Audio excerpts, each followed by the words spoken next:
Okay, I'm here today and wanted to show you a heating and air company had just done the maintenance on this. If you can tell by the brick line on the house, the unit is about 1.5 inches or 2 inches low on the right side, so that would not allow that drain over there to drain properly. The coils were said to be cleaned, but still look pretty dirty to me. And I don't know if you can see in there or not. Let's see. Still a little dirty. And they have a maintenance agreement on this, so here's another thing that I noticed right off. The whole 240 volt electrical wiring harness is full of water from the rain because it came loose right there. They just did the maintenance. Keep that in mind.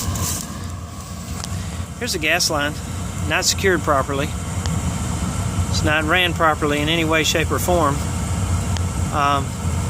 This hose is not supposed to, or that flexible gas line is not supposed to go through the cabinet like that. It's supposed to come out with hard pipe, and the flex can be on the outside but not entering the panel. Where the gas valve shutoff is right here, there's supposed to be a drip leg on there, so when there's condensation in the gas itself, it drips to the bottom of the line in a drip leg. But they didn't do that right either, so looks pretty sloppy for that company on their maintenance program. Customer wasn't getting what they were paying for.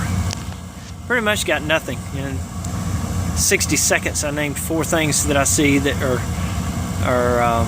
problems on this unit to the customer, and she was like, "Oh, well, we just had all that done." So anyway, there you go. You need to call Joe Burns Heating and Air. I'll do it right. Thanks.